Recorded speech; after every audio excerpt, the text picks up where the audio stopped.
সাজা যায় না বাবা।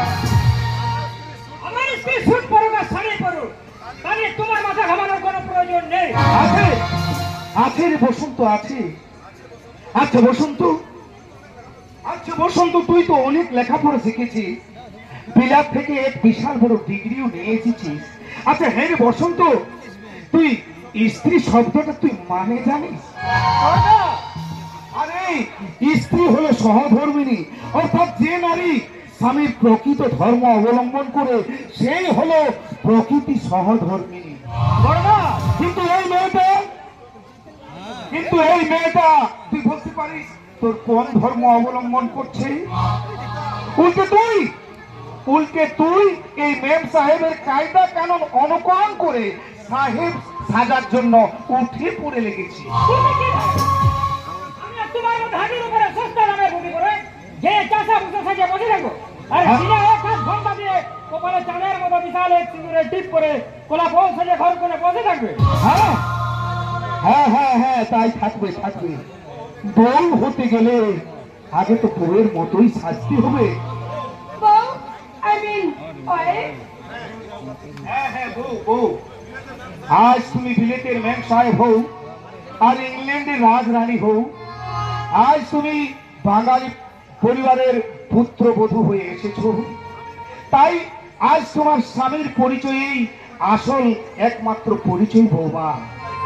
তুমি জানো না বৌমা, তুমি জানো না এই বাংলার বধূদের দেখে একদিন বিশ্বকবি রবীন্দ্রনাথ ঠাকুর লিখেছিলেন, বুক ভরা মধু বঙ্গের বধূ জল লয়ে যায় গড়ে, মা বলিতে প্রাণ করে আনচান চোখে আসে জল ভরে।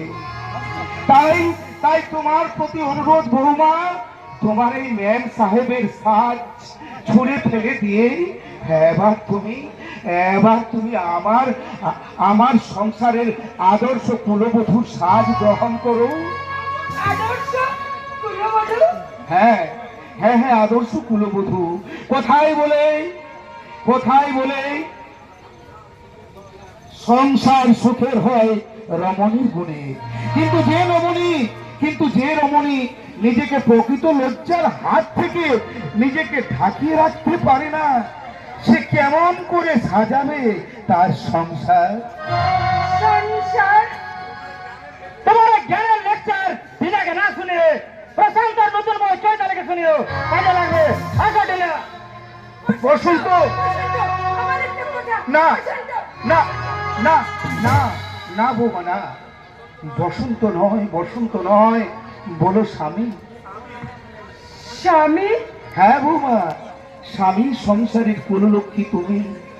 এ বেশ তো তোমার মানাই না মা। মা? সিঁদুর পোড়া বঙ্গমালি পরে শাখা ডুরেল শাড়ি, আলতা রাঙা পা দুখানি কলিতে সন্তান, লজ্জা পাতা ঘোমটা খুলে সব কিছু যে যায় গো ভুলে, মা বলে ডাকলে পরে প্রাণ করে আনচান। এই ছবিটা রবি ঠাকুর আত্ম মনে মনে, তাই শহর ছেড়ে পালিয়েছিল শান্তি নিকেতনে।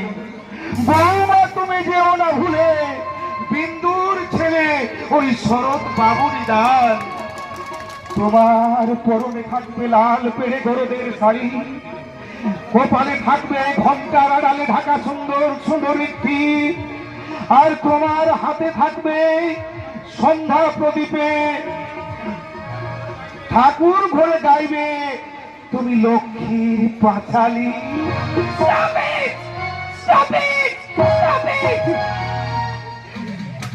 লক্ষ্মীর পাঁচালি, সিঁদুরে একটি লাল পেড়ে গরুডের শাড়ি। আমি নাটকি আছে, আমি বিলেতের ম্যাম সাহেব আছে, আমি কি পারিবে বড় সাজিতে পারিবে? হ্যাঁ হ্যাঁ বৌমা, হ্যাঁ নিশ্চয় পারবে। আজ তোমার চোখের জলে ধুয়ে মুছে গেছে তোমার মনের সমস্ত কালিমা। আজ তোমার মনের আকাশে উদয় হয়েছে স্নেহ মায়া মমতার রামধনু। তাই তো এবারে কুললক্ষ্মীকে নতুন করে সাজাতে আমি পূজারীর সাজ নিয়েছি বৌদি। এই সাজ করে তুমি আমাদের সংসারে মঙ্গল কামনায় গাইবে।